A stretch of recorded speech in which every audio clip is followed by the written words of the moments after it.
আসসালামু আলাইকুম রহমতুল্লাহি বারাকাতুহু। প্রিয় শিক্ষার্থী ভাই বোনেরা, কোভিড-19 পরিস্থিতিতে 2020 শিক্ষাবর্ষের পাঠ্যসূচির ভিত্তিতে অ্যাসাইনমেন্টের নির্ধারিত প্রশ্নগুলো আমি উল্লেখ করব। প্রশ্নের সপ্তাহ হলো এটা তৃতীয় সপ্তাহ, শ্রেণী সপ্তম, বিষয় এটা হলো জ্যামিতির উপরে অ্যাসাইনমেন্ট জমা দিতে হবে। গণিত বিষয়ের জ্যামিতি অংশের অ্যাসাইনমেন্ট। নির্ধারিত কাজ, এটা অ্যাসাইনমেন্ট নং 1। এটা শিরোনাম বা অধ্যায় বা বিষয়বস্তু থেকে যে অধ্যায় থেকে এখানে প্রশ্ন করা হবে সেটা হলো প্রথম অধ্যায়, চতুর্থ অধ্যায় ও অষ্টম অধ্যায়। 3টে অধ্যায়ের প্রশ্ন থাকবে। প্রথম অধ্যায় বর্গমূল, মূলদ ও অমূলদ সংখ্যা। বর্গমূল, মূলদ ও অমূলদ সংখ্যা, এটা প্রথম অধ্যায়। এরপরে চতুর্থ অধ্যায় বীজগণিতীয় রাশির গুণ ও ভাগ। চতুর্থ অধ্যায় বীজগণিতীয় রাশির গুণ ও ভাগ। অষ্টম অধ্যায় সমান্তরাল সরল রেখা। তো আপনারা আমাদের সাথে থাকুন। এখন আমি এই অ্যাসাইনমেন্টের প্রশ্নগুলো আমি আপনাদের সামনে তুলে ধরতেছি।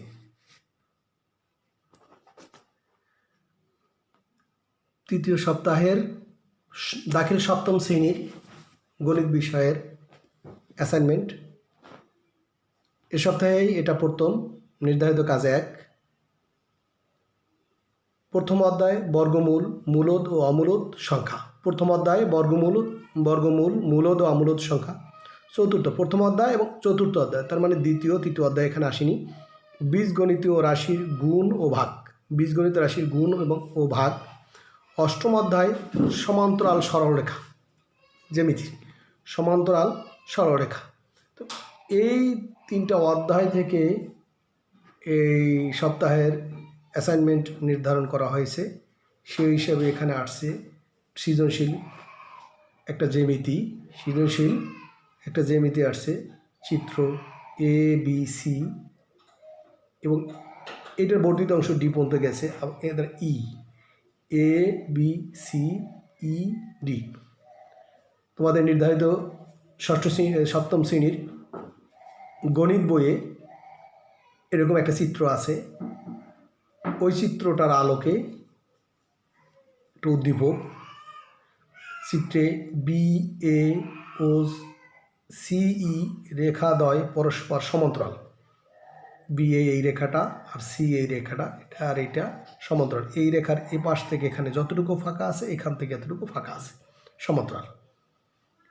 প্রশ্ন, কোণ BAC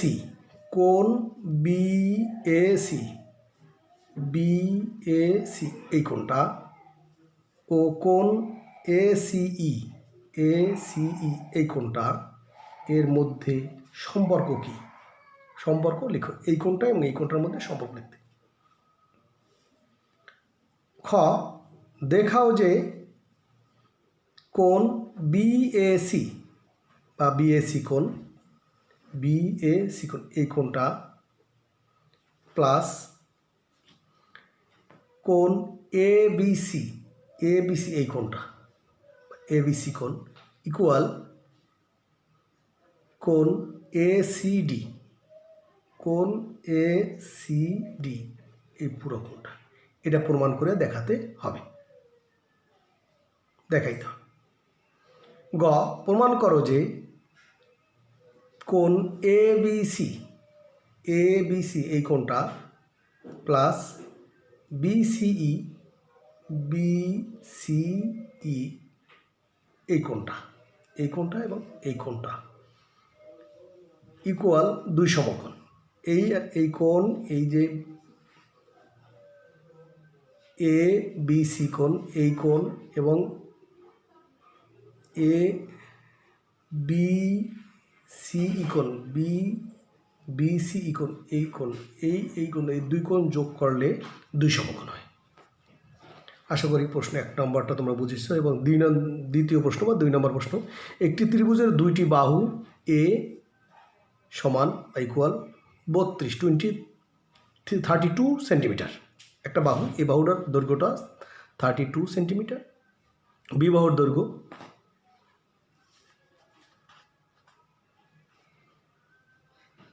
45 সেন্টিমিটার, 45 সেন্টিমিটার। এবং বি কোণ, মানে কোণ বি 30 ডিগ্রি, 30 ডিগ্রি, 30 ডিগ্রি। এখানে সরি, এখানে একটি বাহুর দুইটি কোণ এখানে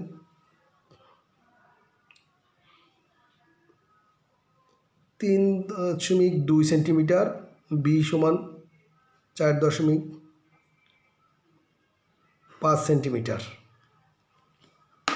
এবং কোণ, একটি ত্রিভুজের দুইটি বাহুর এটা 3 এ বাহুটা 3.2 সেন্টিমিটার, বি বাহু 4.5 সেন্টিমিটার। এবং কোণ, এটার অন্তর্ভুক্ত কোণ বি, এটা সমান হচ্ছে 30 ডিগ্রি। এই উদ্দীপক এটার আলোকে কোণ, প্রশ্ন ক, কোণ বি এর সমান একটি কোণ আঁকো। এই বিটার সমান করে এরকম একটা কোণ আঁকতে হবে। এটা তুমি যে কোনো মাধ্যম, চাঁদা নেও বা এই মাধ্যমে। খ, একটি ত্রিভুজ আঁকো যার দুই বাহু এ ও বি এবং এদের অন্তর্ভুক্ত কোণ বি এর সমান হয়। একটা ত্রিভুজ আঁকতে হইবে, এইটা সমান, এইটার সমান এবং এইটার সমান, তিনটে সমান করে একটা ত্রিভুজ আঁকতে হবে। এমন একটি ত্রিভুজ আঁকো যার দুইটি বাহু, এমন একটি ত্রিভুজ আঁকো যার দুইটি বাহু এ ও বি এবং কোণ বি এর বিপরীত বাহু এ হয়। এই কোণ বি এর বিপরীত বাহু এ হয়। এই কোণটার বিপরীত বাহু এই এ বাহুটা দিতে হবে। এরকম একটা ত্রিভুজ আঁকতে হবে। আশা করি তোমরা উদ্দীপক দুইটা বুঝতে পারছো। এবং এখানে কিছু সাধারণ প্রশ্ন আছে, সেই প্রশ্নগুলোর উত্তর তোমাকে দিতে হবে। সংখ্যার এককের স্থানে কোন অঙ্ক থাকলে সংখ্যাটি পূর্ণবর্গ হবে না? সংখ্যার এককের স্থান কোনটা কয় আমরা জানি যে ডান পাশে অঙ্কটা এরকম।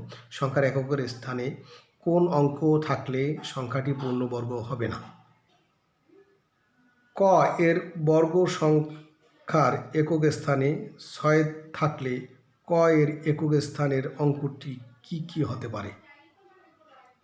ক এর সংখ্যার একক স্থানে 6 থাকলে 6 এর একক স্থানের অঙ্কটি কি কি হতে পারে?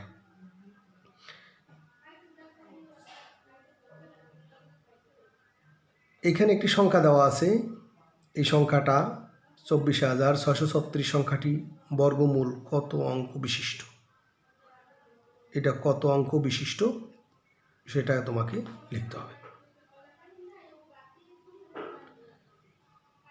245 সংখ্যাটিকে ক্ষুদ্রতম কোন মৌলিক সংখ্যা দ্বারা গুণ করলে গুণফল পূর্ণবর্গ হবে? এই সংখ্যাটিকে ক্ষুদ্রতম কোন মৌলিক সংখ্যা দ্বারা গুণ করলে, এটার সাথে আর কোন সংখ্যা গুণ করলে এটা পূর্ণবর্গ হবে? এটা পূর্ণবর্গ আছে না আছে সেটা তোমার জানতে হবে। এবং এইটা যদি পূর্ণবর্গ না থাকে তাহলে কত সংখ্যা গুণ করলে পূর্ণবর্গ হবে? সারি সংখ্যা এবং সারিতে শূন্য সংখ্যা সমান রেখে সাজালে 1800 জন সৈন্য থেকে কতজনকে সরিয়ে রাখতে হবে? সারিও যত হবে, একটা সারিতে সৈন্য তত হবে, মানে মোট যতটা সারি হবে ওইখানে সৈন্য সংখ্যা, এবং প্রত্যেক সারিতে সৈন্য সেভাবে 1800 সৈন্য থেকে কতজন সৈন্য সরিয়ে রাখতে হবে। 6 নম্বর প্রশ্ন, x = -2 y = 3 হলে 3x - 2y থেকে -2x - 3y এর বিয়োগফলের মান কত? এটা থেকে এটা বিয়োগ করলে কত হবে? 7, 7x - 3 এবং 7x + 5 এর গুণফল কত? এই দুটাকে গুণ করলে কত হয়? 2a² - 7ab + 6b² কে 2a + 3b দ্বারা ভাগ করলে ভাগফল কত হবে? এটা দ্বারা ভাগ করলে ভাগফল কত হবে সেটা তোমার নির্ধারণ করতে হবে। প্রশ্ন 9, 2 এটা একটা সরল অঙ্ক, third bracket 6 minus 3 second bracket minus 2 first bracket 4 minus 3 first bracket শেষ, সেকেন্ড ব্র্যাকেট শেষ, থার্ড ব্র্যাকেট শেষ। এই অঙ্কটাকে সরল করবে। x টু দি পাওয়ার 4, 10 নম্বর প্রশ্ন, x to the power 4 minus 7x cube plus 2x minus 11 রাশিটির x cube এর সহগ থেকে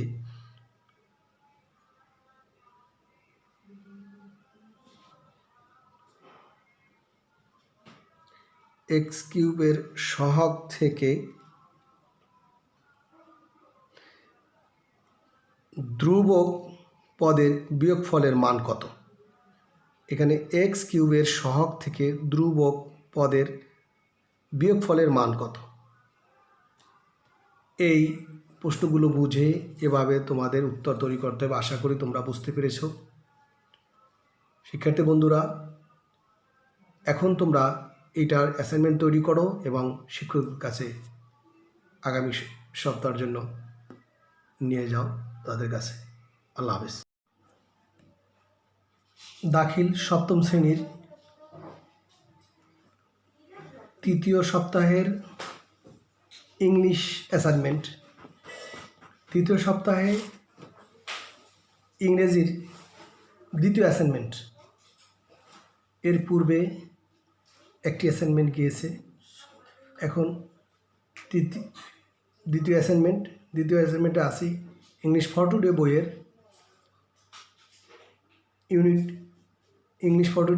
ইংলিশ 6 লেজার lesson 1 a day in Jihan's life. Lesson 4 এই ইংলিশ 6 থেকেই lesson 4 travelling by train 1, lesson 5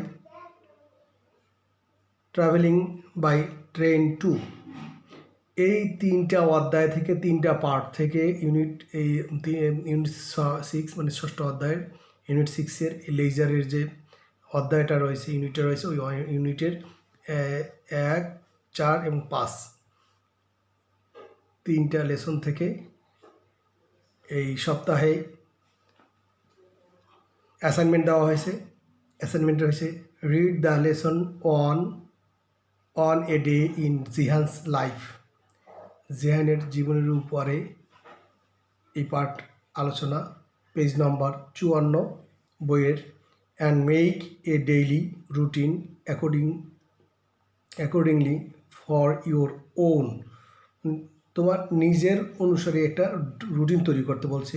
now try to follow your routine completely for the next 3 days without any gap. কোনো gap রেখে পরবর্তী 3 দিনের একটা রুটিন তৈরি করতে হবে। After 3 days right on your note sheet exercise book. তোমার খাতা নোটের ভিতরে 3 দিন পর লিখতে বলছে what you have really done for this 3 days and mention which portion of the routine you could not complete fully with practical reason। এই 3 দিনে এইটা যদি কোনো কারণে পুরোপুরি না হয়ে থাকে, সেইটার বাস্তবিক যে কারণটা রয়েছে সেই কারণটা উল্লেখ করতে বলছে। হোমওয়ার্ক, বাড়ির কাজটা হবে। Did you have any experience on a journey by train. তোমার কি এই ট্রেনে ভ্রমণের কোনো অভিজ্ঞতা আছে? সেটার উপর একটা অ্যান্সার দিবা। If yes how was it, right 5-6 sentence on it. যদি তোমার এরকম থাকে তাহলে 6টা সেন্টেন্সে বা 5টি বা 6টি সেন্টেন্সে একটা ওই উত্তরটা দিবে। If no, which journey did you have and how was it, write 5-6 sentence on it। যদি এইটার আবার নো হয়ে থাকে, এক্সপিরিয়েন্স না থাকে, which journey did you have and how was it, তোমার জার্নিটা কী ছিল এবং কেমন ছিল। রাইট 5-6 সেন্টেন্স অন ইট, এটা সম্পর্কে 6টা বাক্যে তোমাকে বা 5টা বা 6টা বাক্যে উত্তর দিতে হবে। আশা করি তোমরা বুঝতে পেরেছো। তাহলে এই অনুসারে প্রশ্ন অনুসারে তোমরা আগামী সপ্তাহে অ্যাসাইনমেন্ট তৈরি করে জমা দেবে। আমাদের সাথে থাকার জন্য তোমাদেরকে অসংখ্য ধন্যবাদ। আসসালামু আলাইকুম ওয়া রাহমাতুল্লাহি ওয়া বারাকাতুহু। প্রিয় শিক্ষার্থী ভাই বোনেরা, আজকের আমি সপ্তম শ্রেণীর তৃতীয় সাপ্তাহিক যে অ্যাসাইনমেন্ট তৃতীয় সপ্তাহের সপ্তম শ্রেণীর দাখিল সপ্তম শ্রেণীর তৃতীয় সাপ্তাহিক অ্যাসাইনমেন্টের যে প্রশ্নগুলো আসছে সেই বিষয়ে আমি আপনাদের প্রশ্ন এখন প্রদর্শন করব। তো এখানে আসছে দাখিল সপ্তম শ্রেণীর নাম, বিষয়ের নাম কুরআন মাজিদ ও আরবি দুইটা পরীক্ষা আছে তৃতীয় সপ্তাহে সপ্তম শ্রেণীর। তো এখানে অ্যাসাইনমেন্টের কর্মিক নং দ্বিতীয়তম অ্যাসাইনমেন্ট, কুরআন মাজিদের দ্বিতীয় অ্যাসাইনমেন্ট। এখানে বিষয়বস্তু দেওয়া আছে, দেখেন আপনারা। এখানে অধ্যায় ও বিষয়বস্তু শিরোনাম। তৃতীয় অধ্যায় আল কুরআন বিষয় আছে। তৃতীয় পরিচ্ছেদে আছে আখলাক চরিত্র। এরপরে আছে ক নম্বরে আছে আখলাকে হাসানা বা সৎ চরিত্র সম্পর্কে আছে। চতুর্থ পাঠে প্রতিবেশী ও সাথীদের সাথে সদাচরণ। তো এখানে দেখেন অ্যাসাইনমেন্টের কাজ কি। অ্যাসাইনমেন্টের কাজটা হলো অ্যাসাইনমেন্ট বা নির্ধারিত কাজ, ছাত্রছাত্রীরা কি কাজ করবে, এই সপ্তম শ্রেণীর ছাত্রছাত্রীরা কুরআন মাজিদের কি কাজ করবে, কি পরীক্ষা দেবে, কি অ্যাসাইনমেন্ট করবে, কিসের কাজ করবে, এটা সম্পর্কে এই যে প্রশ্নটা আছে এখানে দেখেন। রফিক সাহেবের প্রতিবেশী মারা যায়। পূর্ব ঝগড়া বিবাদের কারণে তিনি প্রতিবেশীর জানাজায় অংশ করেননি, অর্থাৎ তার সাথে ঝগড়া বিবাদ থাকার কারণে তিনি জানাজায় অংশগ্রহণ করেননি। তোমার পাঠ্য পুস্তকের আলোকে প্রতিবেশীর হকসমূহ উল্লেখ করতো রফিক সাহেবের কাজটি মূল্যায়ন করো। এখানে বলছে যে রফিক সাহেব যে জানাজায় যায় নাই, তার প্রতিবেশীর সাথে ঝগড়া বিবাদের কারণে, এখন এটা তার যে প্রতিবেশীর পাঠ্যপুস্তকের আলোকে, বইয়ের আলোকে তার প্রতিবেশীর যে হকসমূহ আছে সেই হকসমূহ উল্লেখ করে রফিক সাহেবের কাজটাকে মূল্যায়ন করতে হবে। অর্থাৎ রফিক সাহেব যে জানাজায় যায় নাই সেটা কিভাবে মূল্যায়ন করা যায় সেটা মূল্যায়ন করতে হবে। তো প্রিয় শিক্ষার্থী ভাই বোনেরা, এখন দাখিল সপ্তম শ্রেণীর আরবি প্রথম পত্রের প্রশ্ন দেওয়া হবে। আরবি প্রথম পত্র, সপ্তম শ্রেণীর আরবি প্রথম পত্র তৃতীয় সপ্তাহের যে প্রথম অ্যাসাইনমেন্ট, তার মানে এর পিছনে দুইটা যে সপ্তাহে গেছে, 2 সপ্তাহে আরবি প্রথম পত্রের কোনো অ্যাসাইনমেন্ট যায়নি। এই সপ্তাহে প্রথম অ্যাসাইনমেন্ট। এই অ্যাসাইনমেন্টে আছে আদ-দরসুর সানি, দ্বিতীয় পাঠ। তোমার যে অধ্যায় আছে দ্বিতীয় অধ্যায় বা দ্বিতীয় পাঠ থেকে, এই দ্বিতীয় পাঠের শিরোনামটা রয়েছে ফি সাতি নাহরি জাফলাং, জাফলাং নদীর তীরে। এই জাফলাং নদীর তীরে এই একটা হেওয়ার বা একটা গল্প, সেটার আলোকে তোমাকে অ্যাসাইনমেন্ট তৈরি করতে হবে। অ্যাসাইনমেন্টটা লেখা হয়েছে উক্তুব হেওয়ারু বিল বাংলাদেশি মা আজনাবি আলা খবরাতিল জিয়ারতিল মাকান মঞ্জারি ফি বাংলাদেশ। বাংলাদেশের একটি দর্শনীয় স্থান ভ্রমণের অভিজ্ঞতার আলোকে একজন বিদেশির সাথে আরবিতে সংলাপ লিখতে হবে। লিখো। একজন বিদেশি লোক বাংলাদেশে আসছে, উনি বাংলাদেশ সম্পর্কে দেখছে, বিভিন্ন দেখার পর যে স্থানটা ওনার কাছে সুন্দর লাগছে, সেই দর্শনীয় একটা স্থান সম্পর্কে তার সাথে কথোপকথনগুলো আরবিতে লিখতে হবে। এখানে কোনো লাইন উল্লেখ নেই, তোমাদের পছন্দ মতো যেখানে শেষ করলে সুন্দর হয় সে অনুসারে তোমরা একটি সংলাপ লিখবে। আশা করি বুঝতে পেরেছো। তোমরা আমাদের সাথে থাকো এবং বাকি প্রশ্নগুলো দেখতে থাকো।